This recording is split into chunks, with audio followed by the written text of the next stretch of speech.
আমি একটা জিনিস আগে বলি, কেএনএফ কি? কেএনএফটা হচ্ছে কুকিদের, আমাদের অর্থাৎ পার্বত্য অঞ্চলের বান্দরবন জেলার একটা অংশে এই যে উপজাতীয় গোষ্ঠী, অর্থাৎ ক্ষুদ্র একেবারে প্রান্তিক নৃতাত্ত্বিক নৃগোষ্ঠী, তারা সেখানে বসবাস করে।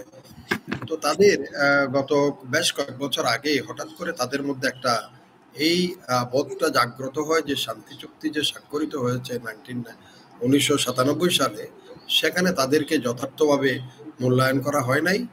সেখানে প্রাধান্য পেয়েছে মেজর যে ট্রাইবগুলো আছে, উপজাতিগুলো আছে, তারা চাকমা, মারমা, ত্রিপুরা। এই প্লিতে অর্থাৎ এই আবেদনের ভিত্তিতে তারা কেএনএফ গড়ে তোলে এবং নানা ধরনের তারা, আমি বলবো যে উৎসাহ বা বিভিন্ন ধরনের প্যাট্রোনেজ দে এনজয়। তো তাদের উপরে সবচেয়ে বড় ইয়েটা নেমে আসে যখন দেখা গেল তারা বাংলাদেশের কিছু ধর্মীয় মৌলবাদী গোষ্ঠীর সাথে তারা নিজেদেরকে ইনভলভ করেছে, সেখানে প্রশিক্ষণ দিচ্ছে।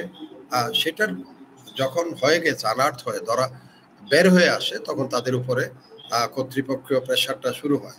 তারই বলে তারা কয়েকটা আলোচনা সভায় বসে এবং তারা সিদ্ধান্ত নেয় যে তারা একটা সমঝোতার মাধ্যমে তারা শান্তিপূর্ণ জীবনে তারা ফেরত আসবে।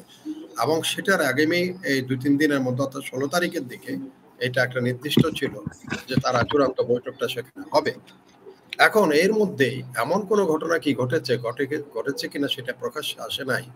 তারা হয়তো মনে করেছে যে তারা এটা ইম্যাচিওর, তারা যেভাবেই চিন্তা করে থাকুক, তারা তাদের চুক্তিতে অর্থাৎ সমঝোতাতে আসার আগে কিছু টাকা পয়সা হাত ব্যাহাত করে নিক এটা, অথবা তারা চুক্তি থেকে তারা সেখান থেকে সরে যেতে চায়, ভণ্ডুল করতে চায় চুক্তিটাকে। সে ভণ্ডুল করার একটা পথ এই যে ডাকাতি, ব্যাংক ট্যাঙ্ক, এগুলো এখন অলরেডি তারা দেহে পেয়েছে। এটা যদি তাদের অবজেক্টিভস হয় যে শান্তি আলোচনা বা সমঝোতাকে ভণ্ডুল করে দেওয়া, কারণ অলরেডি ঘোষণা করা হয়েছে যে এটা তাদের সাথে আর কোনো আলাপ আলোচনা আপাতত চলবে না।